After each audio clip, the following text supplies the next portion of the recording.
There's a saying that goes, blood is thick, but greed is thicker. Grayson Cole had given his closest friend everything. He pulled her father out of crushing debt, paid for her education, built the very career she was standing on. For 14 years, he had been the quiet hand that carved a good life for everyone around him. And when the illness inside his head started winning a fight he had spent millions of dollars trying to win, he sent his only sister, the most precious thing in his life, to that house. He trusted her. That was his only mistake. Because while he was lying in a hospital bed in Houston, with tubes in both arms and machines breathing alongside him, his little sister was waking up before sunrise in that Beacon Hill house, cleaning, washing, serving a family that saw her as staff, not family. And the only reason Grayson knew any of it was the camera no bigger than a pinhead, hidden inside the silver necklace he had clasped around her neck with his own hands before sending her away. He could not walk. He could not fly home. But he could watch. People thought the boss was dying. They forgot one thing: he was still watching everything. If this story touched your heart, please leave a like and share it with someone who needs to hear it today. Don't forget to subscribe so you never miss the stories that stay with you long after they end. And tell us in the comments, where in the world are you listening from? In Boston, people didn't speak the name Grayson Cole carelessly. Inside the polished offices of the financial district, they called him the chairman of Black Harbor Holdings, the corporation that owned shipping terminals, transportation fleets, vast stretches of real estate, and some of the brightest nightclubs in the city. But in the world beneath that city, where decisions were made with nods instead of signatures, they called him only one thing: the boss. At 33, he never had to raise his voice to be heard. When Grayson entered a room, conversations softened on their own. When he remained silent for too long, even the most seasoned men began to sweat. He spoke little, remembered everything, and planned 3 moves ahead of anyone sitting across from him. But there was one thing that no one in Boston knew. Neither those who lived above ground, nor those who moved through the shadows. The entire empire, every dock, every contract, every dollar washed clean and arranged neatly in its place, existed for one person alone: a girl who had just turned 18, had just graduated from high school, and was eagerly preparing for her freshman year of college. Maddie Cole, his younger sister. Their parents died in an accident when Grayson was 19. On the night Maddie, only 4 years old, was sleeping peacefully at a neighbor's house, unaware that her entire world had just collapsed. From that night forward, the 19-year-old boy became her father, her mother, and the wall standing between his little sister and everything life might try to do to her. Beside a hospital bed that year, he made 2 promises. His sister would never go without anything, and she would never know what he had paid to keep the first promise. For 14 years, he kept both promises perfectly. Maddie grew up attending the finest private schools, with summer camps during the warm months and a glowing fireplace through every winter, believing her brother was simply a busy businessman in the shipping industry. She knew nothing about the back rooms hidden behind the nightclubs, or the names people only dared to whisper. Yet the memory Grayson held closest, the one he carried through every negotiation that had ever turned his blood cold, came from a small, ordinary morning no one else would have noticed. It was the morning before Maddie's first day of school. She was 6 years old, sitting on a kitchen chair, while he stood behind her with a comb and 2 hair ties, clumsily braiding her hair into 2 pigtails that leaned hopelessly to one side, because he had spent the entire week practicing with instructional videos and still hadn't improved. Maddie looked into the mirror, studied the crooked braids, then announced that it was the most beautiful hairstyle in the entire school. Grayson Cole, the man who would one day make all of Boston bow its head, never won a greater battle than that one. And that same man, a man who lived on suspicion the way other people lived on air, had only one blind spot. Her name was Sienna Whitlock. To understand why, one had to go back 12 years, to an evening Grayson never spoke of to anyone. That night, Sienna's father stood outside the door of Grayson's first small office, a middle-aged man with collapsed shoulders and a debt note trembling in his hand. The debt was large enough to crush an entire family, the kind of debt that lenders in the shadows never forgot and never forgave. He couldn't bring himself to raise his eyes. He only said there were no doors left for him to knock on. Grayson was young then, still laying the first bricks of the life he meant to build. He looked at the broken father of the girl who had been his closest friend throughout childhood, then quietly took the debt note from his hand. 1 week later, the debt vanished as though it had never existed. Grayson didn't tell Sienna. Her father told her himself through tears. And when Sienna ran to him in the middle of the street, wrapped her arms around him, and wept against his chest. Grayson said only one thing: friends don't keep accounts with each other. 12 years later, the little girl he had once known had become the owner of one of the most elegant jewelry galleries in Beacon Hill, standing at the center of a career built by the very hands that had once accepted that debt note on that long-ago night. To Grayson, it had never been a favor that needed to be remembered. In his mind, the world was divided by one simple line. On one side stood outsiders, on the other stood family, and Sienna belonged on the second side, beside Maddie, inside that narrow piece of sacred ground where his suspicion never dared to enter. People said Grayson Cole never trusted anyone. They were wrong. He trusted very few people, but once he gave that trust, he gave it with everything he had. He had spent 14 years building an empire simply to make it a wall around one little girl.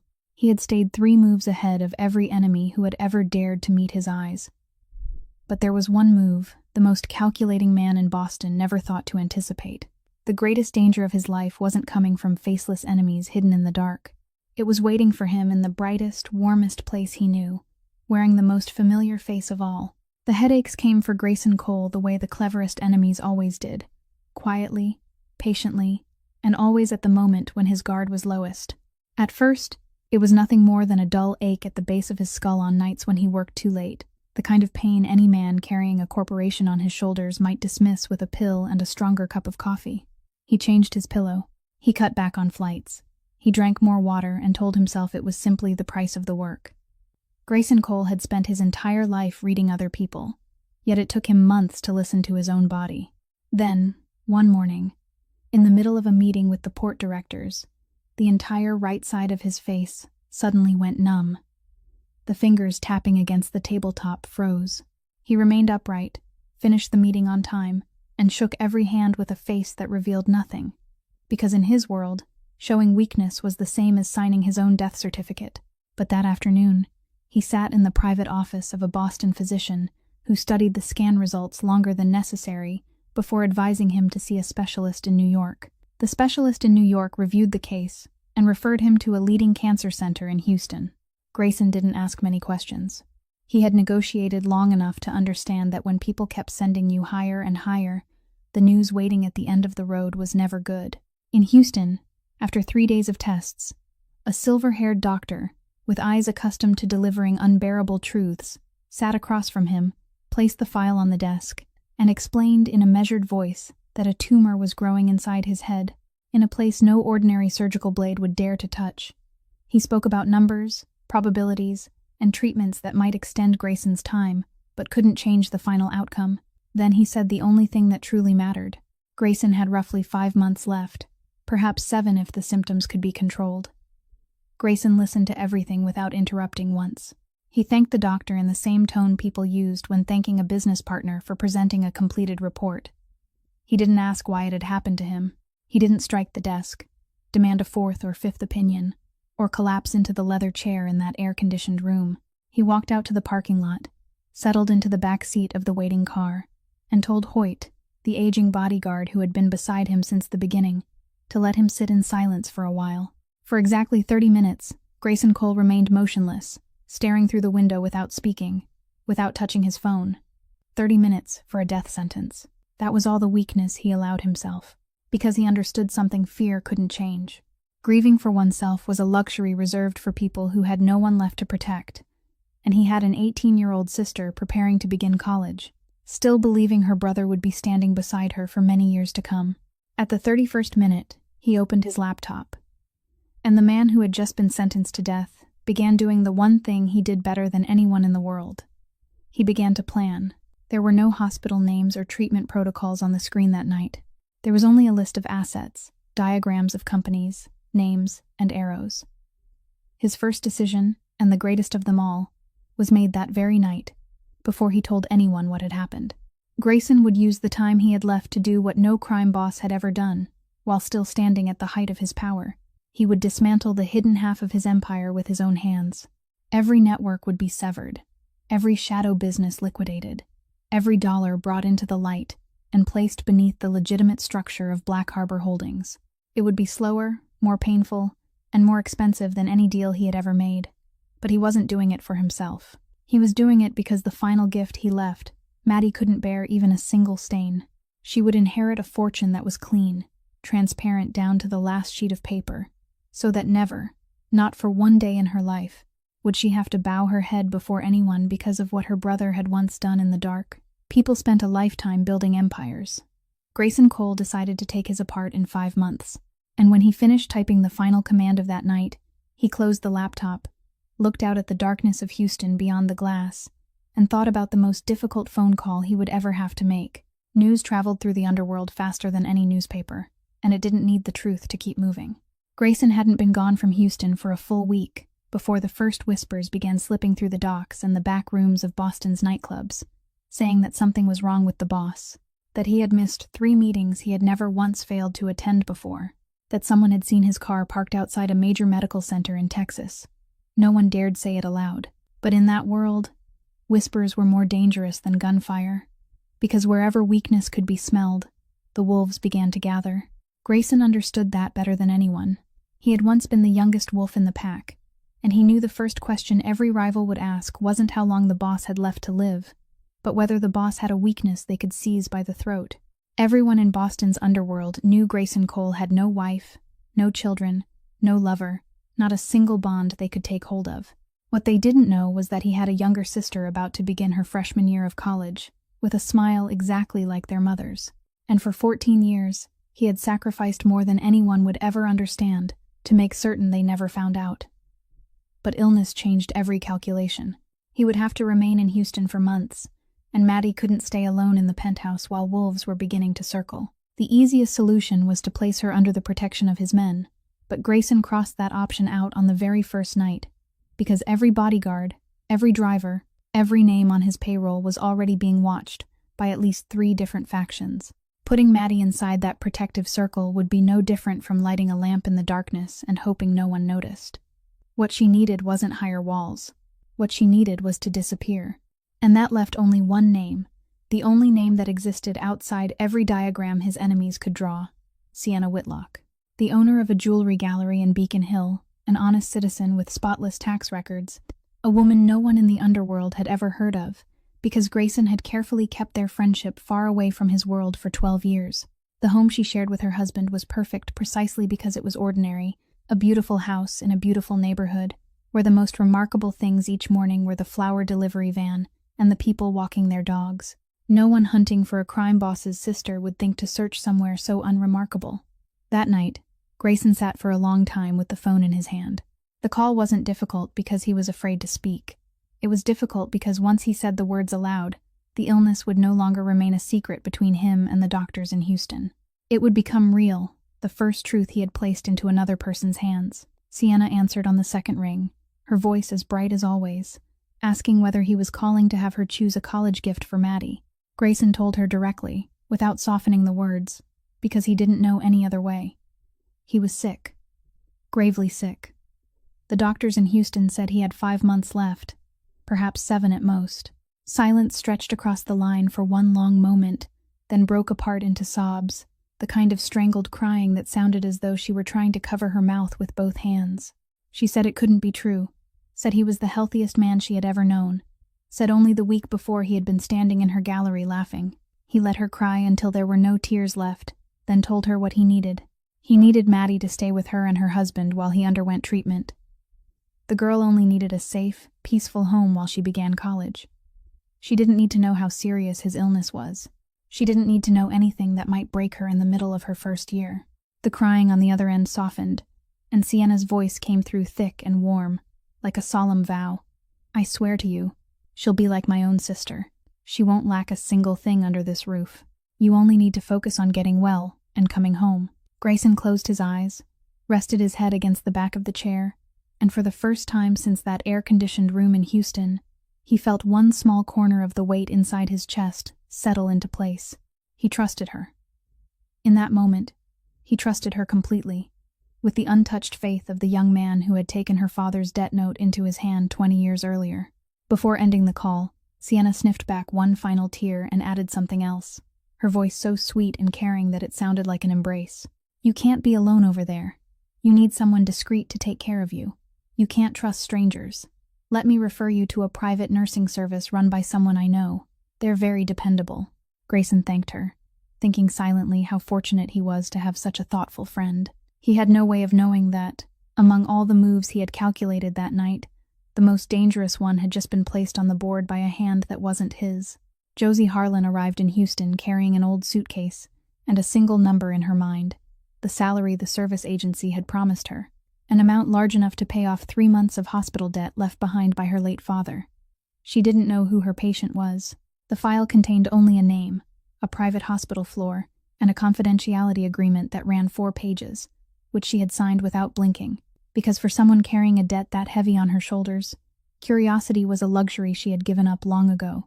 On her first morning, she walked past 2 broad-shouldered men standing outside the room, men who studied her from head to toe as though examining an X-ray, and met her patient, a young man with cold gray eyes sitting among intravenous lines and working on a laptop as though the hospital room were merely a less convenient office than usual. He didn't greet her. She didn't need him to. She read the monitoring chart, checked every vital sign, then did what no one else in that building dared to do. She held out her hand in front of him and told him to give her the remaining pain pills he had hidden beneath the napkin on his breakfast tray. The room fell completely silent. Hoyt, standing in the corner, shifted his stance slightly. Grayson looked up from the screen and fixed the new nurse with a stare that had made some of the hardest men in Boston lower their eyes to their shoes, only to be met by an expression of remarkable calm. In a voice neither raised nor softened, she told him she had cared for enough patients to recognize men like him, men who believed enduring pain was a sign of strength, when uncontrolled pain would ruin his sleep, disrupt his blood pressure, and cloud the clear mind he needed more than anything else, and that if he intended to use the time he had left to accomplish something important, the first thing he had to do was stop treating his own body like an enemy. No one had spoken to Grayson Cole that way in 14 years. He watched her for another second, then quietly lifted the napkin and placed the pills in her open palm. Hoyt later swore it was the first time in his life he had ever seen the boss obey another person's order. In the days that followed, Josie worked in a way that gradually made the entire security team forget they were supposed to be watching her. She arrived early, stayed late, recorded everything in neat handwriting, and spoke to her patient as though he were a human being rather than a man of power. She didn't ask what he did for a living. She asked how many hours he had slept, how much of his meal he had finished, and whether the numbness on one side of his face had spread any farther that day. Grayson, a man who had survived this long by noticing everything, began noticing things that didn't appear in any report.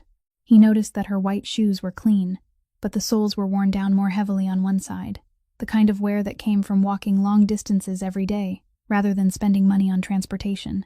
He noticed that she never ate in the hospital cafeteria with the other employees, but brought meals she had cooked herself, simple food arranged with care, as though order were the only part of her life she could still control. Then one afternoon, while the door stood slightly open, he heard her voice in the hallway, lowered as she struggled to remain calm, telling someone over the phone that she needed 2 more weeks, only 2 more weeks, that she had just taken a new job, that her salary would arrive soon, and begging them not to transfer her father's debt to a collection agency. When she returned to the room, her face was composed again, as though the call had never happened, and she asked whether he wanted her to open the curtains and let in some afternoon sunlight, speaking with the steady voice of someone who refused to let her private suffering touch her work. Grayson said nothing, but that night he lay staring at the ceiling for a long time and realized something that troubled him in a way he couldn't name. That woman was fighting some exhausting battle of her own, yet every morning she still entered his room with her shoulders straight and her hands steady, offering tenderness to a stranger while keeping so little of it for herself. In his world, people were kind because they wanted something in return. This woman was kind as though kindness were simply the only way she knew how to survive. It didn't fit any calculation he understood, and Grayson Cole wasn't accustomed to things that didn't fit. He began waiting for the sound of her knock each morning, without admitting to himself that he was waiting. He didn't know that in Boston, during those same mornings, a woman was sending him regular messages asking about his health in words as sweet as honey, or that the door the fearless nurse had walked through to enter his hospital room had never, from the very beginning, been opened by chance. During the final week before Maddie moved to Boston, Grayson flew back from Houston for 2 days under the pretense of business, and within those 2 days, He completed the moves he had drawn out on his laptop screen on the night he received his death sentence. The first involved a stack of documents signed for Trent Whitlock. In Grayson's eyes at the time, it was a decision so reasonable that it didn't require more thought than it took to finish a cup of coffee. Because Trent was the financial accountant who had handled paperwork for several divisions of Black Harbor for years, he was the husband of Grayson's closest friend, and most importantly, the dismantling of the hidden half of the empire required someone to manage the minor administrative matters of its subsidiary companies, while Grayson lay 2,000 miles away. He granted Trent a limited power of attorney, just enough authority to process documents, file taxes, renew licenses, and handle the routine office work that a dying man no longer had the strength to do himself. Walter Briggs, the elderly attorney who had stood beside him since the beginning, read the authorization twice before looking up and asking whether he was certain. Grayson answered with a sentence he would remember many times afterward, saying that if he had to guard himself even against Sienna's husband, then what was he still living for? Walter said nothing more. He merely made a quiet note in his book. The second matter was arranged in such absolute secrecy that apart from Walter and a bank overseas, not another soul in the world knew it existed. It was a private trust established in Maddie Cole's name, into which Grayson transferred most of everything he had accumulated throughout his life, locked away until the day she turned 21. It wasn't included in his will, didn't appear in any Black Harbor ledger, couldn't be reached through a lawsuit, couldn't be disputed, and couldn't be touched by any hand, except Maddie's own, on the day she was old enough to receive it. If everything else collapsed, if the entire empire burned to ashes, his little sister would still remain standing. It was the final underground chamber of the fortress, and he built it in silence. The third matter, the one he handled personally rather than entrusting to anyone else, was contained inside a small box he had brought with him from Houston. Inside lay their mother's silver necklace, the only possession that had survived the accident all those years ago, an heirloom Grayson had kept locked in a safe for 14 years while waiting for his sister to become old enough to receive it. But the necklace resting in the box was no longer quite as untouched as the memory it carried. During a journey arranged with complete discretion, he had sent it to a workshop in Switzerland, where some of the finest craftsmen in the world removed the round silver pendant, preserved every old scratch on its surface, and placed inside it a camera, no larger than the head of a pin, and a tiny battery, all connected to a single secure application installed on his phone, transmitting images and sound from wherever the pendant happened to be facing. On his final evening in the penthouse, he called Maddie over to sit beside the window, opened the box, and watched her eyes brighten when she recognized the last keepsake left by their mother.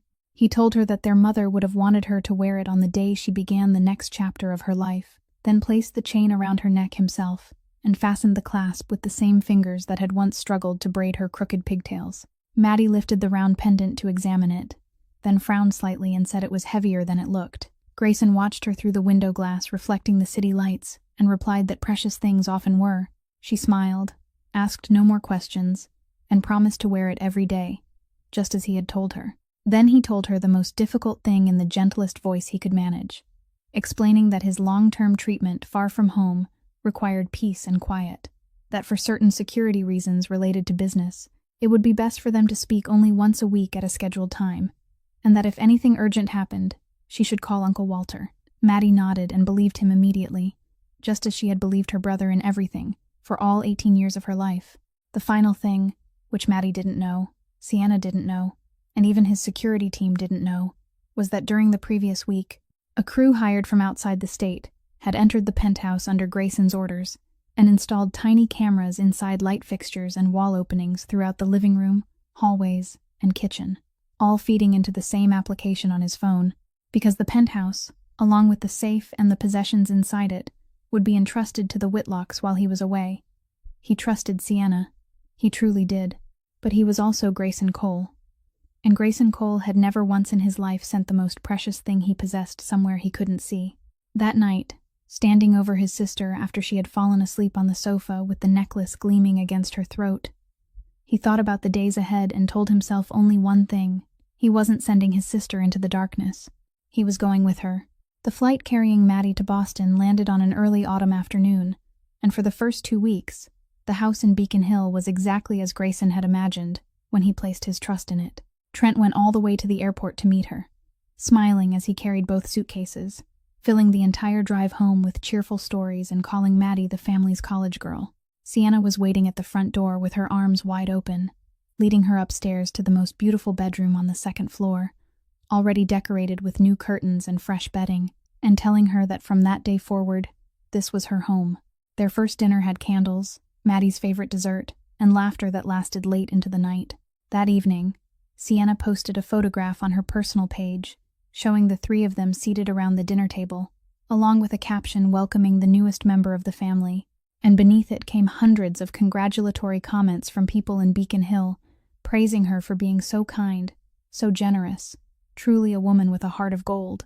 In Houston, Grayson looked at that photograph on his phone between 2 rounds of medication, and for the first time in weeks, he slept without dreams. Their weekly calls took place faithfully at the appointed hour. Maddie chattered excitedly about her new school, her beautiful room, and the ribs Aunt Sienna had made, while Sienna occasionally called out from somewhere in the background, telling him not to worry, that Maddie was such a good girl, and everyone in the house adored her. Through the silent cameras in the penthouse, which the Whitlocks visited each week to look after, he watched them inspect every room carefully, and saw Trent record the electric and water meter readings, like a diligent caretaker. Everything was where it belonged. Everything was peaceful. And Grayson, a man who had never trusted peace in his life, began allowing himself to believe that at least one decision in the final chain of moves he had made was the right one. But the first cracks never arrived with a loud sound. They appeared on an ordinary Tuesday afternoon, when the honeymoon of enthusiasm began to cool, as every honeymoon eventually did. Maddie had returned from completing her college registration that day and stepped into the living room, wearing the radiant expression of a child who had just seen a university lecture hall for the first time. She greeted Aunt Sienna and began telling her about the campus. The necklace around her neck, as always, quietly captured everything that unfolded before it. Sienna was sitting on the sofa with her phone. She looked up, gave Maddie a smile as thin as paper, murmured a single distracted acknowledgement, then lowered her eyes to the screen again, her finger never stopping its movement. Maddie stood there for several more seconds with her story unfinished, then closed her mouth, said she was going upstairs, and walked toward the staircase. No one in that room gave the moment another thought. Maddie told herself Aunt Sienna was busy with the gallery. Sienna didn't even realize what she had done. But 2,000 miles away, in a hospital room high above the lights beginning to glow across Houston, Grayson Cole watched the footage 3 times. He had sat across from enough people at negotiating tables to know one truth by heart. Words could be prepared in advance, tears could be rehearsed, but the smallest gestures made in a fraction of a second never knew how to lie. People could pretend to love someone during a candlelit dinner with a camera nearby. No one could pretend away indifference on an afternoon without an audience. That faint smile and the way her head lowered back toward the screen weren't crimes. They weren't betrayal. They were only details that didn't belong in the picture, as small as a single strand of hair fallen across a chessboard. But Grayson Cole had survived and risen to the top of his world because he could see those strands before anyone else did. He didn't call to confront her. He didn't send a careful warning. He simply opened the notes section of the secure application, created a new folder without a name, and saved the first piece of footage inside it. Then he set the phone down, looked out at the Houston sky as it deepened into dark violet, and did what he had done all his life whenever instinct spoke. He remembered, because in the world where Grayson had grown up, people didn't die from the gunshots they saw coming. They died because of the small details they had failed to notice. And in Beacon Hill, the honeymoon continued. The dinners were still warm enough, the questions still sweet enough, but from that Tuesday afternoon onward, inside the beautiful house in the most beautiful neighborhood in Boston, a pair of eyes that never blinked had quietly opened, and at the other end of those eyes, a dying man had begun counting every detail that didn't fit, patiently, the way he had counted everything throughout his life, waiting to see how many more cracks the lovely picture would reveal on its own.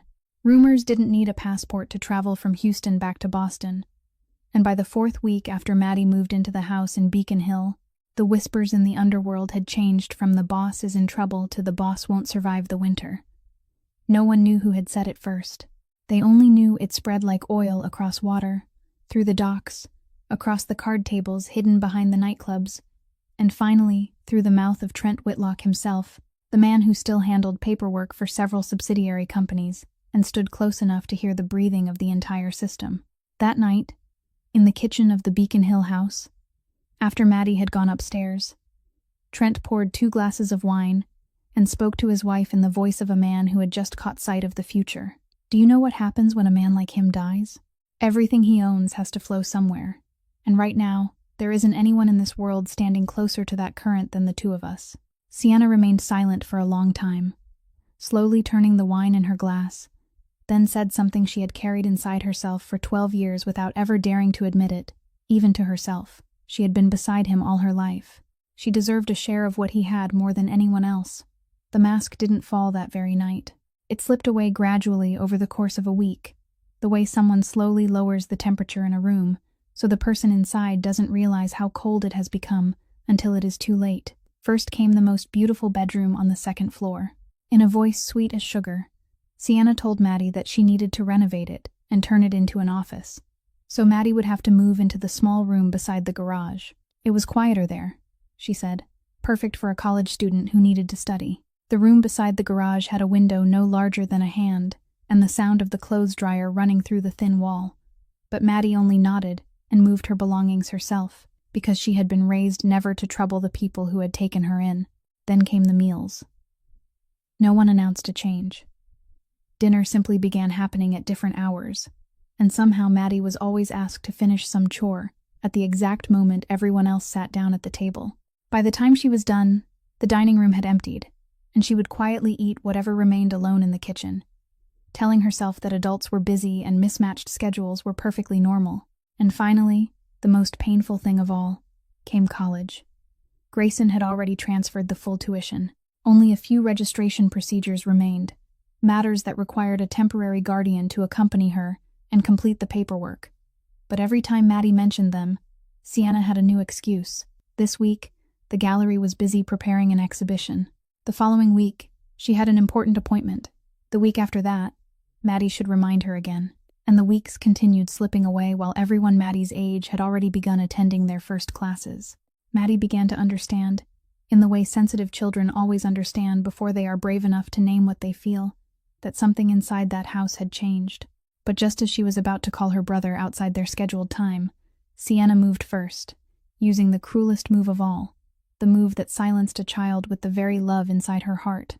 One evening, she knocked on the door of the room beside the garage, sat on the edge of Maddie's bed with a sorrowful expression she had carefully prepared, took the girl's hand, and spoke in the hushed voice of someone sharing a confidential medical secret. She said she had just spoken with the team in Houston, that Maddie's brother was in a terribly fragile condition, and that the doctors had warned he couldn't be placed under any stress at all. One piece of bad news, one phone call that made him worry, could take several weeks from the little time he had left, so if Maddie loved him, she needed to stay cheerful. Whatever happened inside the house, she should tell Sienna and leave her brother in peace. Maddie sat motionless for a long time after the door closed. Then she raised one hand to the necklace resting against her throat and made the decision children with hearts older than their years so often made. She would remain silent. She would endure the room beside the garage, the lonely meals, the weeks of hopeless waiting, all of it, as long as her brother could have peace during his final months. From that day forward, during their scheduled weekly calls, Maddie's voice remained bright and clear as she told him about beautiful things that weren't true, while her tears were saved for the pillow in the little room where she believed no one could see her. She thought she was carrying it alone, carrying it for the brother lying in a hospital bed, as one final secret gift from his little sister. She had no idea that 2,000 miles away, in the darkness of an unlit hospital room, a man was watching everything, hearing everything, and carrying every night beside her. There were kinds of anger that made people smash everything around them, and there were kinds of anger that made people grow frighteningly silent. Grayson Cole's anger belonged to the second kind. On the night Maddie moved her belongings into the room beside the garage, he watched the entire thing through his phone screen. He watched his little sister carry one stack of clothes after another down the stairs. He watched her reassemble the small bookshelf by herself beneath the sickly yellow light of a room, with a window no larger than a hand. On the night she sat alone in the kitchen after everyone else had finished eating, the necklace captured the long, empty table and the steady hum of the dishwasher, and he watched that too. And on the night Sienna sat on the edge of Maddie's bed, took her hand, and used his illness itself as a lock upon the girl's mouth, Grayson lay in a hospital bed 2,000 miles away, listening to every word through a small earpiece. his hand gripping the edge of the blanket until his knuckles turned white. The monitor beside his bed began sounding an alarm as his heart rate suddenly surged. A night nurse rushed into the room, and he had to close his eyes, steady his breathing, and force his body back under control as though restraining an animal that had begun throwing itself against the cage inside his chest. At that moment, a younger version of him was screaming for action. The man he had been in the old days, the man who needed only one phone call to have his sister removed from that house before sunrise and make all of Beacon Hill remember forever what it cost to touch anyone from the Cole family. But Grayson hadn't survived this long by obeying that animal. He remained still in the darkness, waited for his heartbeat to slow, and repeated to himself the sentence he would return to many times during the hardest nights ahead. Anger was a luxury for people who still had time. He didn't. All he had left was precision, because the problem before him was far crueler than a simple rescue. If he pulled Maddie out that very night, what would happen the next morning? The Whitlocks would immediately understand that he knew, and if he knew what was happening inside their home, then he had eyes inside that home. People who realized they were being watched always did what guilty people did. They burned everything. Documents would disappear into shredders. Conversations would never happen again.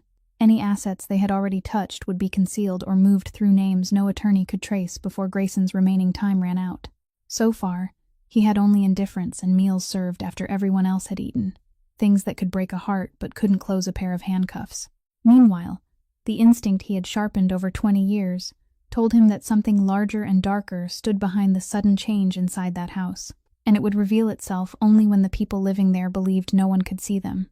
To make them expose themselves, he had to leave the stage untouched. He had to let them continue believing the boss was drifting in and out of consciousness between treatments, that the little bird inside their house didn't know how to sing, and that everything was flowing into their hands exactly as Trent had whispered to his wife over 2 glasses of wine. If he took Maddie away one day too soon, he could save her dignity. If he took her away at precisely the right moment, he could save her entire future. Grayson knew he was trading his sister's tears on the pillow in that room beside the garage for a kind of justice no one could ever steal back from her. And he knew he would carry that debt to Maddie for the rest of his life, even though the rest of his life could now be counted only in months. He allowed himself to hurt for one night. The next morning, he called Walter Briggs. The elderly attorney flew to Houston that same afternoon, sat in the chair beside the hospital bed with the leather notebook that had accompanied him for 30 years, and listened as his client spoke in a voice as calm as though he were reading from a contract. From that day forward, they would build a case, not for revenge, but so that before the law, everything would finally be called by its proper name. Every piece of footage from the penthouse was copied and given a timestamp. Every unusual change in the records of the subsidiary companies Trent had touched was quietly cross-checked. Every asset held in Grayson's name was inventoried again and photographed exactly as it stood. When Grayson finished, Walter removed his glasses, cleaned them slowly, then asked the only question he would ask that afternoon. "How long do you intend to wait?" Grayson looked out the window at the Houston sky, bleached white beneath the sun, and answered that he would wait until they were certain he was dead. And so the case began to take shape in silence, patiently, one brick at a time, built by a man racing against his own heart, while in Beacon Hill, the people sleeping comfortably atop his fortune had no idea that every greedy step they took was being counted. Greed followed a rule Grayson had observed throughout his entire life. It never remained still. Once it tasted the first bite and escaped punishment, it always returned for a second, larger one, and continued until it had devoured the entire table. The Whitlocks were no exception. In the 6th week after Maddie arrived in Beacon Hill, the cameras inside the penthouse captured Trent opening the door for an unfamiliar man, carrying a leather briefcase. The man walked through the living room with a magnifying glass and a notebook, stopping before every painting, every antique, and every watch displayed behind glass, taking notes before exchanging with Trent the practiced nods of a professional appraiser. Grayson watched the footage that same evening and understood immediately. People didn't hire someone to appraise the belongings of a man they believed was still alive. They appraised the possessions of a man who, in their minds, was already dead. A few days later, the black Maybach and the gray Aston Martin, both of which had remained in the penthouse garage, were driven away one after the other and never returned. Walter's team needed only 48 hours to discover that the vehicles had been sold through a luxury car dealership connected by family ties to Trent, that the sales documents bore signatures executed under his supposed authority, and that the money had flowed into a newly opened corporate account belonging to a legal entity where Trent served as director. But the cars, paintings, and watches were only the opening notes. The real strike came through the paperwork, the place where Trent believed himself safest and most skilled. The limited power of attorney Grayson had signed so Trent could handle administrative matters had been copied, altered, and expanded through a series of expertly forged supplemental pages, convincing enough to pass through county notary offices. And with those documents, Trent transferred 2 properties in Back Bay and the entire Southern Harbor warehouse district, assets worth more than most people could earn in a lifetime, into shell companies registered under his own name and the names of his wife's relatives. On the surface, every filing appeared flawless. The signatures matched. Every seal was in place. It told the perfect story of a gravely ill owner entrusting his property to dependable family members. What Trent didn't know was that every document he submitted was being quietly copied by Walter's team on the other end and placed beside the original power of attorney, still locked inside the elderly lawyer's safe. The 2 versions differed by supplemental pages that any court-certified examiner could identify as enough to establish a criminal charge. Yet none of it, not the cars, the properties, or the forged seals, was what kept Grayson awake at night.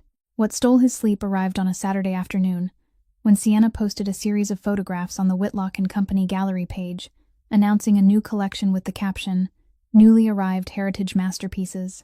And as Grayson scrolled through the images of the brightly illuminated display cases, he saw them. The pearl necklace with the silver clasp engraved with roses, the emerald earrings, the gold bracelet etched with 2 initials enclosed inside a heart. He didn't need to enlarge the photographs. He knew every scratch on that silver clasp and every shade of green within those stones, because they had belonged to his mother.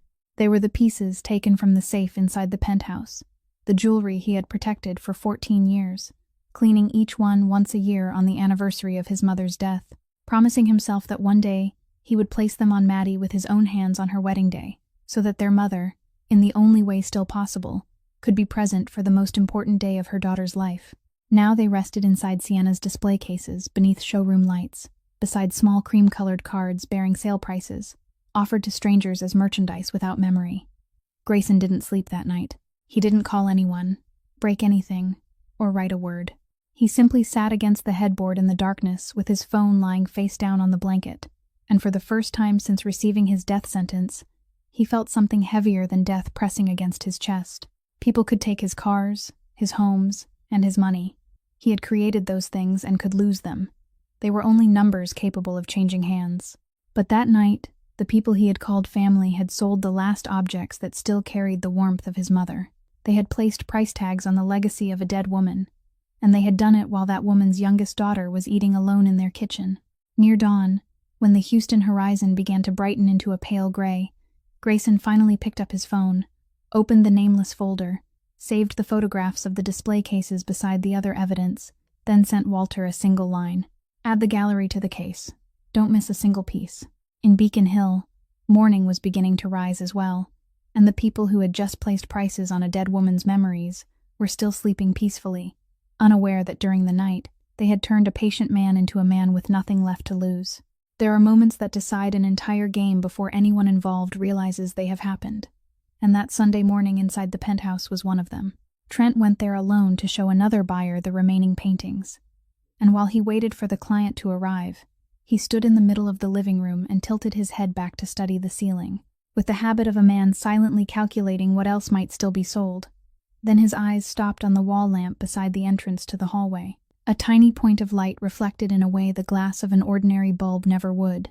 He pulled a chair over, climbed onto it, leaned close to the opening in the lampshade, and his entire body went rigid. A lens, smaller than a shirt button, black and gleaming, resting silently inside the metal cavity like an open eye. In Houston, Grayson was watching that exact image live, watching Trent's face grow larger and larger on the screen until it filled the entire frame, and for several seconds, the 2 men at opposite ends of the country held their breath before a single glass eye. Grayson's hand remained motionless on the phone. If Trent understood, if he traced the question backward and began asking who had installed it and when, the entire game would overturn in a single morning. The case they were still building would become a pile of useless paper, and worst of all, the Whitlocks would begin looking at the girl living under their roof with different eyes. But greed had one great blind spot. It made people see only the version of a story that benefited them most. Trent climbed down, brushed off his hands, and when Sienna called to ask how the showing was going, he told her about the camera in the voice of a man who had just found one more reason to feel secure. It was old equipment, probably installed when the building was first completed to deter thieves. Its owner was dying, bedridden in Texas. Who was left to sit there watching anything? Even so, better safe than sorry. That afternoon, Trent called an electrician he knew, and under instructions to remove all the old devices and clean the place out, the man disconnected and dismantled the entire electronic system hidden inside the walls of the penthouse. In Houston, Grayson sat watching the screens on his phone go dark one by one. The living room view, where he had once watched the appraiser move among the furniture with a magnifying glass, disappeared. The hallway view, where he had counted each load of possessions being carried away, disappeared. The kitchen, the corner of the library, the entrance to the garage, all of them went dark in turn, like lights being extinguished inside a house slowly abandoned to the night. He didn't look away until the grid on his screen contained only one remaining window of light, one without a location name, one attached to no wall, one trembling gently with the footsteps of an 18-year-old girl. The silver necklace around Maddie's throat. Grayson lowered the phone and sat in silence for a very long time. He had won a small round. Trent suspected nothing. The stage remained intact, and the case was still safe. But the cost of that victory appeared the moment Grayson considered the next move. From that second onward, every eye he had inside enemy territory had been blinded except one. And that final eye wasn't a fixed device whose angle he could rely on. It was a child. That eye went to school, went to sleep, turned away at the important moment, left the room just as the conversation began. That eye didn't know it was an eye, and he had no way to control it without destroying the very thing he had sworn to protect, his sister's innocence. Every missing piece of evidence, every careless remark, every unguarded phone call between the Whitlocks would now reach him only if Maddie happened to be standing in the right room at the right moment. The game of a man accustomed to planning 3 moves ahead now depended on the one thing he had never been able to calculate: chance. That night, when Josie entered to take his blood pressure for the final time that day, she found her patient lying with his face turned toward the window, his phone resting face down against his chest. And for the first time since she had taken the job, she heard him speak before she could ask a question. He said, without making it clear whom he was speaking to, that in all my life, I have never had to leave anything to chance. She didn't understand, and he didn't explain. In Beacon Hill, inside the small room beside the garage, Maddie changed into her nightclothes, and as she did every evening, she left the necklace around her neck, holding the round silver pendant gently in her palm for a moment, before turning off the light. Grayson Cole's final eye closed with his sister's sleep, and from that night onward, the fate of the entire game rested around the throat of a girl who had no idea she was carrying it. 3 o'clock in the morning on a hospital floor reserved for a single patient carried a silence so dense that even the hum of the hallway lights could be heard, and inside that silence, Josie stepped through the door to perform her night check and found Grayson still awake, sitting against the headboard in the darkness, his face illuminated by the phone screen displaying a single image: an unfamiliar kitchen where a young woman sat alone at a long, empty table. Josie had intended to withdraw quietly, as professional boundaries had taught her to do. But there was something in the way the man was sitting, the posture of someone breaking apart inside while refusing to make a sound, that made her stop and ask softly whether he couldn't sleep, or simply didn't dare to. Grayson remained silent for a long time, so long that she thought he wouldn't answer. But perhaps 3 o'clock in the morning was the hour when the walls inside people grew thinnest. Perhaps he had carried everything alone for too long, because the man who had never told the truth to anyone except his attorney began to speak. He told her about his sister in Boston, about the house where he had placed her with all the trust he possessed, about what his hidden eyes had seen inside that house, about the missing cars, the forged signatures, and his late mother's jewelry displayed behind glass with price tags attached. He spoke in a low, even voice without rising or falling, the voice of a man who had already suffered beyond the point of needing anyone's pity. Josie listened from beginning to end without interrupting, without gasping, and when he finished, she offered no words of comfort. She only asked for the friend's name. Grayson said, "Sienna Whitlock," and he saw it, because he saw everything. A small movement passing across the nurse's face like a stone disturbing the surface of still water. The room suddenly seemed to tighten around them. Josie stood motionless in the middle of it, her hands clasped together, and in that moment, she found herself at the crossroads every desperate person eventually recognizes, with safe silence on one side and a truth on the other that could cost her the job, the salary keeping her father's debt from swallowing her, and even the trust that had only just begun to form inside that room. She chose the truth. She pulled the chair closer, sat down at eye level with him, and said there was something he needed to know about her before he told her anything more. The person who had arranged this position for her was Sienna Whitlock. It hadn't come through some anonymous nursing agency as the paperwork suggested, but through a direct offer made over a cup of tea, accompanied by one condition spoken in a sweet, gentle voice.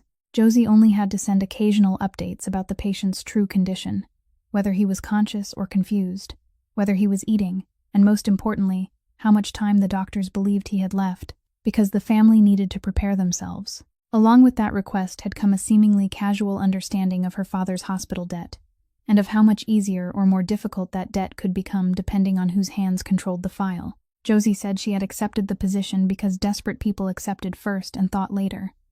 But then she continued. After her first week there, after seeing that her patient was a human being rather than a name on a contract, she had sent Sienna only one message, saying that his condition was stable, and from that point forward she had ignored every other request for information, hiding behind the confidentiality agreement. She had concealed the entire arrangement because she was ashamed, because she was afraid, and because she didn't know how to begin telling him. When she finished, Grayson looked at her with the expression Hoyt, and every enemy he had ever faced knew well. The bottomless gray stare of a man rearranging the entire board inside his mind, and for several seconds that felt as long as winter, he regarded the woman before him as one more betrayer, one more knife already planted beside his bed. Josie didn't lower her eyes. She sat upright and endured the full weight of his stare, then spoke her final words in a voice that was quiet, but didn't tremble. She knew telling him would cost her everything, while remaining silent would mean no one ever found out, but she didn't want to be part of whatever people were doing to him or to the sister sitting alone in that kitchen. And it was that moment, not the readings she recorded, not the devotion she had shown over the past several weeks, but the moment when one human being deliberately destroyed her own safest shelter simply to stand on the side of truth, that led Grayson Cole to a conclusion he had rarely allowed himself to reach in all his life. He slowly nodded and said that in this entire game, it appeared the only piece his enemy had placed on the board with her own hands had become the one person he could trust without condition. Outside the window, Houston remained submerged in the darkness before dawn, and inside that hospital room, for the first time, two people with nothing left to lose sat beside each other, both looking toward a brightly lit house in Boston. The nights on that private hospital floor began to settle into a new rhythm, one that neither of them named and neither dared to examine too closely. The stronger treatments often blurred Grayson's vision by evening, turning the lines on his laptop screen into smears of light, and the man who had always insisted on reading every contract himself was finally forced to learn how to sit still while someone else read for him. Josie began with the financial reports he needed. But one evening, when she saw him close his eyes while the tension remained carved across his forehead, she folded the documents without asking, and opened an old novel she carried in her bag, reading in the same steady, warm voice she had once used when reading to her father. Grayson was about to tell her to return to the reports, but for reasons he couldn't explain, he remained silent. From that night forward, the novel became part of their routine, a few chapters every evening, and there were times when he had been asleep for several minutes before she finally finished one more page and closed the book, as though she feared that if the silence fell too suddenly, it might wake him. In return, Grayson did the only thing he knew how to do for another person, and he did it quietly. One phone call to Walter, a few electronic signatures, and the entire hospital debt left in the name of Josie Harlan's late father disappeared from the system, cleanly, silently, without a trace, just as Grayson had erased Sienna's father's debt 12 years earlier. He hadn't intended to tell her, but Josie discovered it only a week later when she called the collection agency to request another extension, and was informed in a mechanical voice that her account had been paid in full. She remained in the hospital hallway with the phone pressed to her ear long after the call had ended, and that evening, She entered his room without the book in her hands. Standing at the foot of his bed, she asked him directly whether he had done it. Grayson didn't deny it. He only said the amount was too insignificant to mention, and she became angry, truly angry, for the first time since taking the position. Her voice rose inside a room accustomed only to the sounds of machines. She told him he had no right, that she had spent 4 years paying that debt month by month with her own labor, and intended to finish paying it the same way, that she understood men like him were accustomed to solving everything with money, but she wasn't something to be solved, and she didn't need to be bought. The room fell silent. Grayson looked at the woman standing upright at the foot of his bed. Her face flushed because her dignity had been touched, and realized she was the first person in his life who had ever become angry with him for being given money. Slowly, in a voice that was low and tired but clear in every word, he told her she had misunderstood. All my life, everyone who came near me wanted to take something: money, power, protection, a signature. You were the first person to enter from the shadows, planted here by my enemy, carrying the perfect reason to take from me, and yet the only thing you have done since you walked into this room is give. You gave me sleep. You gave me the truth. You gave me pages from a book when no one has read to me since my mother died. So the debt that disappeared wasn't money used to buy you. It was the first time in my life I repaid someone without expecting anything in return.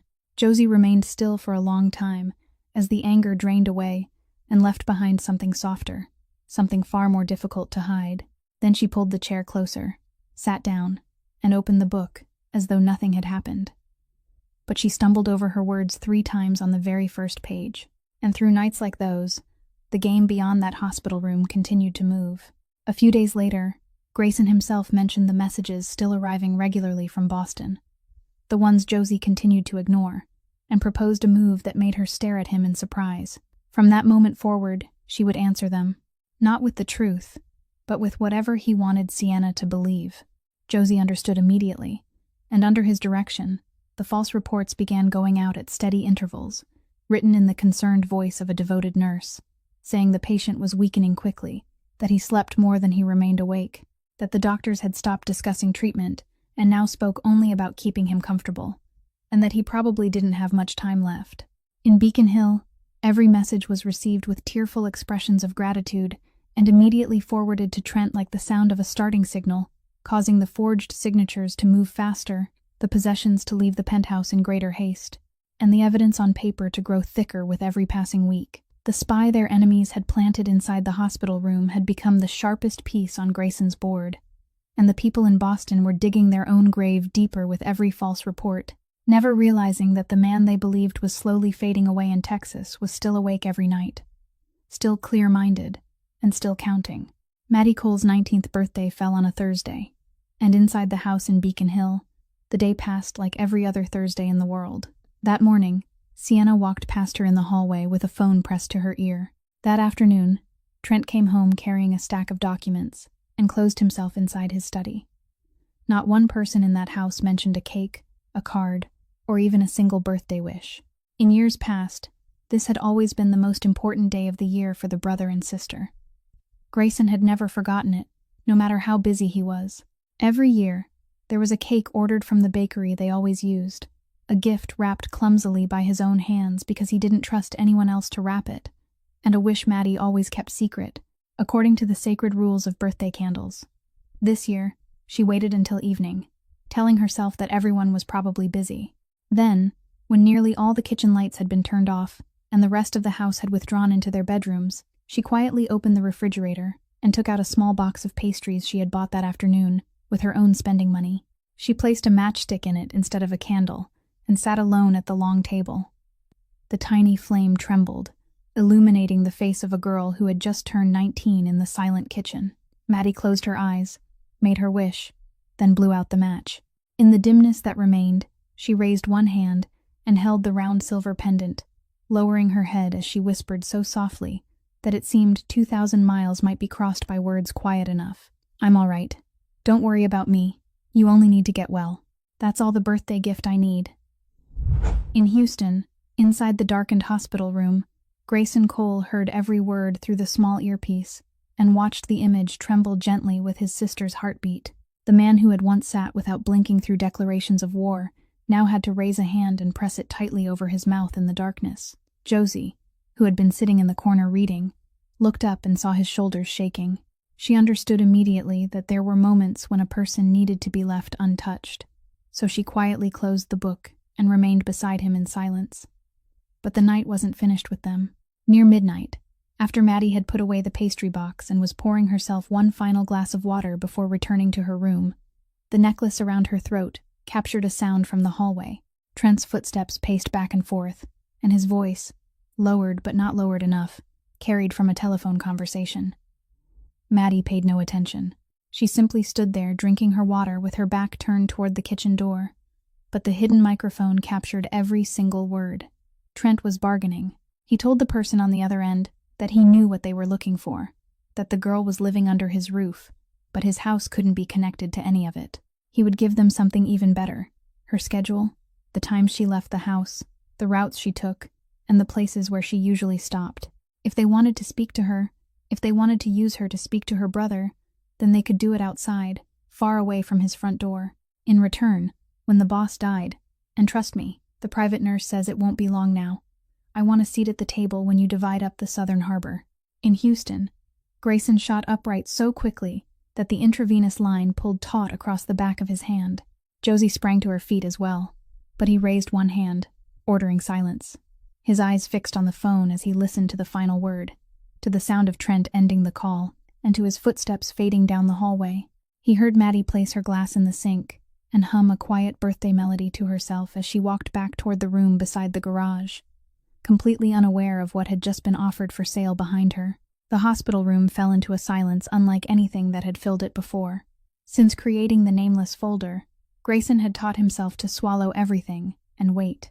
He had swallowed the lonely meals his sister ate by herself, swallowed the sight of his mother's jewelry behind a display case, and even swallowed the matchstick standing in the small birthday cake, because money, property, and dignity could all be recovered once the case was complete. But what had just been negotiated over the telephone in that hallway didn't belong in any legal file. It was no longer greed. It was a hand pushing his sister toward the wolves, and it belonged to the same man who had smiled while carrying her suitcases from the airport. Grayson remained motionless for one more minute, and during that minute, the entire board rearranged itself inside his mind according to a new order. Which pieces had to move that very night, and which pieces could still wait. The case wasn't complete. Several legal pieces were still missing, and taking Maddie out now would still alert the Whitlocks, exactly as he had calculated throughout the past several weeks. But every calculation had just changed. Money could wait. Justice could wait. This couldn't. Grayson picked up his phone, and for the first time since arriving in Houston, Grayson Cole called Hoyt at midnight. The orders issued that night came without a single roar. There were only 3 calls made, one after another within 20 minutes, delivered in the same calm, cold voice Hoyt hadn't heard in many years, the voice that made the aging bodyguard on the other end of the line rise to his feet in the middle of his own living room. The first call was to Hoyt: take the earliest flight to Boston, bring the 2 men you trust most, and be at the Whitlocks' front door at exactly 7 o'clock in the morning. The second call was to Walter: prepare the temporary guardianship documents, and go with Hoyt. Every detail had to be lawful down to the final comma, because from that moment forward, not one step taken by anyone in the Cole family would be allowed to fall outside the law. And the third wasn't a telephone call at all. Grayson turned toward the woman standing beside his hospital bed, looked directly into her eyes, and told her he needed her to do something far beyond every condition in her contract. He needed her to fly to Boston that very night, go to an apartment in Quincy whose address Walter would send her, and become a home for his sister. Before Josie could answer, he continued, saying that he understood what he was asking, that he knew she had a job and a life of her own, but that among every person he had ever met, she was the only one to whom he could entrust Maddie without needing to think twice. Josie looked at him, looked at the intravenous lines running into his hand, and asked only one question. "Who will look after you while I'm gone?" He told her. "I have an entire hospital looking after me. She has no one." At 4 o'clock in the morning, Josie sat aboard the earliest flight, leaving Houston with her old suitcase, and when the rooftops of Boston appeared beneath the plane in the gray light of dawn, she already had the key to the Quincy apartment in her coat pocket. A bright 2-bedroom home Walter had quietly rented the week before under Grayson's instructions, like a reserve piece that had been waiting on the board all along. At exactly 7 o'clock, while Beacon Hill was still stirring slowly to the arrival of flower delivery vans and people walking their dogs. A black car stopped in front of the Whitlock house, and Hoyt rang the bell. Trent opened the door, wearing a robe and an expression he hadn't yet had time to arrange, and found before him a broad-shouldered, silver-haired man standing as still as stone, beside a neatly dressed attorney, holding a leather briefcase. The attorney wished him good morning with perfect courtesy, informed him that according to arrangements made by Mr. Cole, they had come to collect Miss Maddie Cole, that every relevant document was available there if he wished to inspect it, and that they wouldn't disturb the household for long. There was no further explanation. There were no answers to Trent's stammering questions. Maddie was awakened, and when she appeared at the door with confusion written across her face, Walter gave her the gentle smile of a grandfather and explained that her brother had asked him to take her to a new home closer to the university so they could complete her enrollment that week. 15 minutes. That was all the time that passed between the ringing of the doorbell and the black car pulling away from Beacon Hill, carrying a 19-year-old girl, 2 suitcases, and the silver necklace still resting securely around her throat. No one inside that house knew that half a city away, the unfamiliar eyes that had grown accustomed to searching the streets around Beacon Hill would never again find what they had been sent to locate, that the schedule Trent had promised to sell had become a worthless sheet of paper overnight, or that the danger had been stopped from a distance, quietly and cleanly, without a sound, before anything could begin. At 9 o'clock that morning, Grayson's phone rang, and Sienna's name appeared on the screen. He allowed it to ring 3 times before answering, and the woman's voice poured through the line like running water. "I'm so worried. Your people came this morning and took Maddie away without explaining anything. I thought something terrible had happened. She was doing so well here. She was so happy. Did someone say something to you about me? You're already so ill. Please don't let anyone give you more worries." Grayson rested against the headboard, his eyes fixed on the ceiling, and listened to the performance until its final note. When she stopped to breathe, he answered in a voice so calm that no one alive could have read what lay behind it. "I only moved her closer to the university. Classes are beginning soon, and it'll make the commute easier. You and Trent have done so much for her. I'm grateful." On the other end of the line came a breath of relief that Sienna believed he hadn't heard, and then she sweetly reminded him to take care of himself, adding that whenever Maddie missed them, she was always welcome to visit. The call ended, and in Beacon Hill, Sienna placed the phone on her dressing table, looked at herself in the mirror, and smiled with relief, believing everything was still in her hands. That was exactly what Grayson wanted, because prey continued moving forward only when it believed there was no trap, and his trap was missing only one final thing: a death. Years later, whenever Josie remembered the night Grayson gave those orders, the moment she remembered most clearly was the moment she refused. When Grayson told her he needed her to fly back to Boston, her first instinct wasn't to think about her job or her contract, but to look down at the intravenous lines in the back of his hand and shake her head. She told him the course of treatment ahead would be harder than everything he had already endured. The medication would be stronger, the nights would be longer, and she wasn't going anywhere while her patient was entering the most difficult stage of his illness. Grayson listened without interrupting, then said the words she would carry with her for the rest of her life. "I have an entire hospital taking care of me. She has no one, and the only person in this world I trust enough to place her in their hands is standing in front of me." The room remained silent for a long time after that, and Josie understood that this man wasn't hiring her to perform a job. He was placing the most precious thing he possessed into her hands, in the way people only gave something when they knew they might never have another chance. She nodded. And so, at noon that day, the door of a sunlit third-floor apartment in Quincy opened to welcome a 19-year-old girl who was still bewildered by how quickly everything had happened. Josie didn't make a speech, list any rules, or offer a long introduction. She simply said she was a friend of Maddie's brother, and that he had asked her to look after Maddie for a while. Then she pulled out a chair, placed a plate of hot food in front of her, a truly full plate, with steaming stew and fresh bread, and sat across from her while she ate. Maddie looked at the food, then at the unfamiliar woman whose eyes were tired but warm, and picked up her fork. Only after she had finished the entire plate without listening for anyone's footsteps or worrying about anyone else's schedule did Josie say the one sentence she had prepared. "This is your home. You aren't a guest. You live here." Maddie looked up, and for the first time in months, she answered yes and truly believed it. In the weeks that followed, Life inside the Quincy apartment began taking root in the quiet way kindness always did.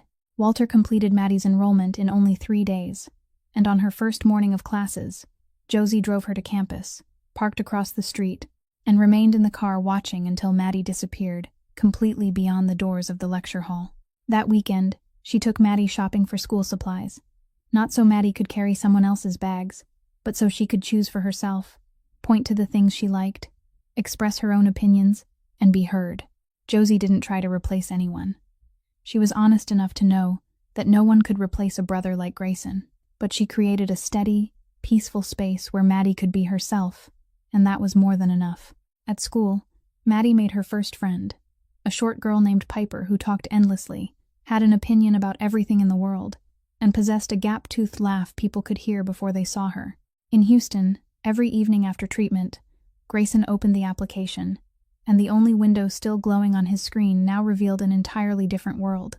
He watched his sister studying at a real desk beside a window, her hair tied high, tapping her pen against her forehead exactly the way he did when he was calculating something. He watched her take a second bowl at dinner and heard Josie laugh and tell her to eat as much as she wanted because there was still an entire pot left. One weekend evening, he watched the 2 young women making soup together in the small kitchen. Josie accidentally made it too spicy, and the 2 of them sat there sipping, gasping, and laughing until tears streamed down their faces. Their laughter traveled through the microphone, smaller than the head of a pin, crossed 2,000 miles, settled inside a dark hospital room, and remained there long after the screen had gone black. One night, after watching, Grayson turned toward the darkness and said that Maddie laughed like their mother. No one answered, but he didn't need anyone to. And while the Quincy apartment slowly filled with those precious, ordinary things, the lights inside a law office in Houston remained on until late every night. Walter Briggs and his 2 most trusted associates were completing the case file by file, placing the original power of attorney beside the forged supplemental pages, whose signatures had been examined, tracing the money from the 2 Back Bay properties and the Harbor Warehouse District into diagrams leading directly to the Whitlock's shell companies, matching each piece of the late mother's jewelry in photographs from the safe, with photographs of the gallery display cases, and copying and sealing every recording according to the standards required for courtroom evidence. Each completed file was labeled by Walter, placed inside the safe, and on the thickest one, the elderly attorney wrote exactly 4 words in his careful handwriting, awaiting the order to activate. Everything was nearly complete. Only one final condition remained, one that Walter and Grayson both understood without needing to say it aloud. The people in Beacon Hill had to believe that the man holding every piece of evidence was no longer alive. The surgery was mentioned for the first time on a Monday morning, when the silver-haired doctor entered the hospital room, carrying a file thicker than usual, and a proposal that even he needed several seconds to bring himself to say aloud. There was an experimental procedure, he explained, a new technique that only a handful of medical centers in the world were willing to attempt, designed for tumors located where Grayson's was, and Grayson's most recent test results had placed him among the rare patients who qualified. But the doctor didn't hide the other side of the coin.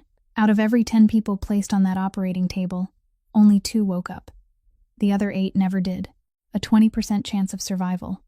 Grayson listened to the number with the expression of a man hearing the price of a business deal, then asked only one question. How long did he have if he chose not to undergo the surgery? When the doctor said the time remaining could now be counted only in weeks, Grayson agreed that very morning without asking for time to think, because to a man running out of time, 20% wasn't a risk.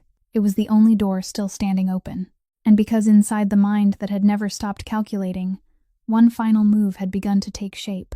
If he had to cross the line between life and death anyway, why not turn that very line into the most perfect trap he had ever built? The night before the operation, he summoned Walter, and the 2 men sat together until nearly dawn, reviewing every detail of the plan called the death of Grayson Cole. There would be no public announcement, no obituary, no news report, because a man who had truly died didn't need to prove his death. Only clumsy performances required documents. Instead, the news would be released in the same way information had always traveled through his world, through a whisper at the docks, a heavy shake of Hoyt's head when someone asked after him, a white funeral wreath placed quietly outside Black Harbor headquarters and removed almost immediately, as though the family wanted no attention, and the sharpest needle would be reserved for Beacon Hill. 2 days after the surgery, No matter what had happened inside the recovery room, Walter would call Sienna in the voice of an elderly attorney who had just lost the client he had served for 30 years, deliver the sad news, ask her to keep it private because the family wanted an intimate funeral, and give her a specific date, 3 weeks later, when she would need to attend the reading of the will. Grayson listened as Walter read through the plan one final time, nodded, then gave him one last instruction before the attorney left. "If I don't wake up, let everything proceed exactly as planned. The case doesn't need me alive in order to be true." The following morning, they wheeled him into the operating room at 6 o'clock, and the steel doors closed behind him for 11 hours. Exactly as planned, Walter's call reached Beacon Hill 2 days later during dinner. Sienna listened, lowered the phone, and burst into tears in the middle of the living room, crying so loudly that the part-time housekeeper ran in to see what was wrong. Over the days that followed, she repeated the tragic news throughout the neighborhood with swollen eyes, accepted embraces of sympathy, posted an old photograph of herself with a younger Grayson beneath the words, "Farewell to the brother I will owe for the rest of my life," and at the private funeral arranged by Grayson's own people, beside a sealed coffin covered in white flowers, she cried louder and longer than anyone else, and had to be supported by 2 people just to remain standing. Then, that very evening, before the funeral makeup had been fully washed from her face, she and Trent locked themselves inside the study, opened the safe, spread documents across the entire desk, and began racing against the clock, counting down to the reading of the will. Because they both understood that once the will was executed, the attorney would inventory every asset and compare every document, and everything they had quietly transferred into their own names during the previous months had to be sold, laundered, and moved beyond reach before that day arrived. Those 3 weeks became the most frantic 3 weeks of the Whitlocks' lives. The Harbor Warehouse District was offered to an investment fund below market value on the condition that payment be made quickly. The 2 Back Bay properties were mortgaged through a small bank run by an acquaintance. The final pieces in the gallery were packed and shipped to overseas auction houses. And on Trent's computer, 2 one-way tickets to Europe were booked for the day before the will was scheduled to be read. They did all of it with the absolute confidence of people who believed the only eyes that had ever seen them were now permanently closed beneath the lid of that coffin. They didn't know they no longer needed to be watched. Every asset they touched belonged to a lawful Black Harbor entity, and in the world of lawful corporations, every signature left a copy, every transaction left a transfer record, and every transfer record passed through systems Walter's team was watching in real time, documenting, copying, and sealing each night, like silent workers completing the final wall around a trap whose spikes were already set. They believed the dead could see nothing. They had forgotten that money always left footprints. The day appointed for the reading of the will never came for the Whitlocks, because Walter Briggs activated the case exactly 4 days ahead of schedule, the moment the final transfer from the sale of the Harbor Warehouse District settled inside Trent's Shell Company account. The last piece the evidence file had been waiting for. That afternoon, the elderly attorney put on the finest suit he owned, went with 2 associates, and delivered 3 sealed boxes of documents to the federal authorities, along with a valid letter of authorization issued for the execution of his client's estate. Inside those 3 boxes lay the result of months of patience, the original power of attorney placed beside the forged supplemental pages and the handwriting examination results, diagrams tracing the money from the 2 Back Bay properties and the Harbor Warehouse District directly into entities registered under Trent's name and the names of his wife's relatives, records of the sale of the 2 cars through a familiar dealership, photographs comparing the late mother's jewelry inside the penthouse safe with the same pieces displayed in the gallery, along with video and audio files that had been time-stamped, copied, and sealed according to every standard required for legal evidence. And because Grayson had spent his final months dismantling the hidden half of his empire and transferring every asset into legitimate Black Harbor entities, the case was so clean that investigators couldn't find a single opening through which to question the dead man. Every page pointed in one direction only, toward the Whitlock household. The first blow fell on Monday morning. Trent had barely arrived at his office, and hadn't even finished his coffee when plainclothes officers entered with an arrest warrant. People later said that, as the investigators placed each document before him one by one, the original power of attorney, the forged supplemental pages, the transfer orders bearing his own signature, the accountant who had once believed he understood paperwork better than anyone in Boston, couldn't answer for a single page. He merely sat there watching the stack of documents rise higher in front of him, as though watching his own grave being built out of paper. The second blow fell at noon, that same day at Logan Airport. Sienna arrived 3 hours early for her flight to Europe, pulling 2 large suitcases behind her. And when her passport was placed on the scanner at the security checkpoint, the officer's screen quietly changed color. She was asked to step aside, her passport was confiscated, and she was informed that she couldn't leave the country under orders from the investigating authorities. Throughout that afternoon, travelers moving through the terminal saw an elegantly dressed woman sitting motionless on a metal bench, with the 2 suitcases standing on either side of her like 2 headstones, her phone making one unanswered call after another, while the carefully applied makeup around her eyes began breaking apart, piece by piece, exactly the way the false life she had built was collapsing. The third blow closed the day before nightfall. 2 court officers arrived at Whitlock & Company in Beacon Hill, ordered the employees to leave the gallery, conducted a preliminary inventory, then placed a court-ordered seal across the elegant glass doors. The lights inside the display cases that had once held other people's memories went dark 1 row at a time, until the entire storefront became a silent block of black glass in the middle of a neighborhood, beginning to glow with evening lights. The news spread through the night, and it reached the Quincy apartment at 7 o'clock the following morning through the ringing of Maddie's phone, with Piper's name flashing on the screen, and a breathless stream of information delivered with the kind of urgency only a college freshman could summon at that hour. "Are you awake? Have you seen the news? That huge gallery in Beacon Hill has been sealed. The owner's husband was arrested. The papers say something about fraud and stealing property from a businessman who just died." "Wait, wasn't that the house where you used to stay?" Maddie sat on the edge of the bed with the phone still pressed to her ear, listening to her friend speak but hearing nothing after the name of the newspaper. Outside the window, the early Quincy sunlight spread across the sill, and downstairs came the sound of Josie preparing breakfast. Maddie remained still for a long time, so long that Piper finally had to ask whether she was still there. Then Maddie said she would call back later, lowered the phone onto the blanket, and inside the room where she sat alone, her hand slowly rose to the round silver pendant resting against her throat, and remained there. Walter arranged the flight to Houston with only a brief message, saying there were several formalities concerning Mr. Cole that required both of them to appear in person, and throughout the journey, Maddie sat beside the window, with eyes swollen from the tears she had shed during the 2 days since learning about the case, while Josie sat beside her holding the girl's hand, carrying a private uncertainty of her own because even she had been told nothing more. Only that the last time she had left that hospital room, the man inside had been preparing to undergo an operation from which 8 out of every 10 patients never awakened.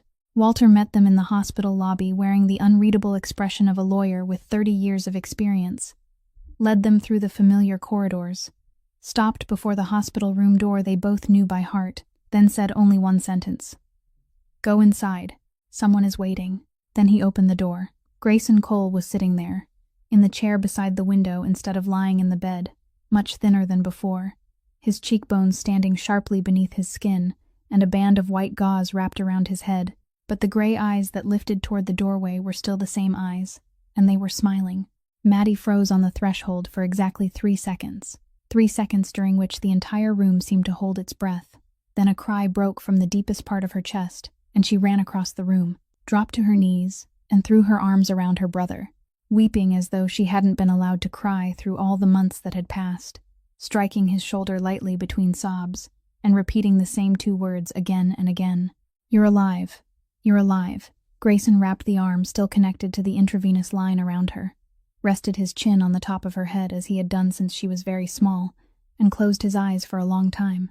Josie stood motionless in the doorway with both hands covering her mouth, tears slipping soundlessly between her fingers, and when Grayson opened his eyes and looked at her over his sister's shoulder, she could only shake her head, half laughing and half crying, as though she wanted to scold him for daring to hide something so enormous from her, but couldn't find the words. Much later, after Maddie had calmed and settled beside him, refusing to move even half a step away, Josie finally came closer, and Grayson looked at her and said in a voice that was still weak but clear in every word that he had one debt left to repay. She asked what debt, trying and failing to keep her voice steady. He answered, "The rest of my life." The room fell silent, and in that moment, no one needed to say anything more, but one unavoidable conversation was still waiting for them. and it came that afternoon when only the brother and sister remained beside the window. Maddie had read everything the newspapers had published during the previous 2 days. Articles about the case that described her brother with names she had never heard before. A businessman with a complicated past, the man who had once stood behind the underworld of an entire city. And she asked the question she had practiced throughout the flight, her voice quiet but direct. "You are the man they say you are, aren't you?" Grayson didn't turn away or avoid the question. He looked directly into the eyes of the sister he had protected from this truth for 19 years and answered with 3 words. "I once was." He told her, briefly and without defending himself, about the years after their parents' accident, about the choices he had made in the darkness, and about why he had spent what he believed were his final months dismantling everything so that the only thing left bearing the Cole name would be a clean inheritance. Maddie listened to all of it, remained silent for a long time, looked down at the necklace around her throat, then raised her eyes and said the words Grayson would carry with him until the end of his life. "People can remember you in their own way, but the man who braided my hair when I was 6 was also you, and the man who lit my birthday candles for 18 years was also you. I choose to remember that man." The man who hadn't shed a single tear upon hearing his own death sentence turned his face toward the window, and this time, he wasn't quick enough to hide them. Many weeks later, when he was strong enough to walk again, Grayson returned to Boston and completed the final, unfinished task from his old life.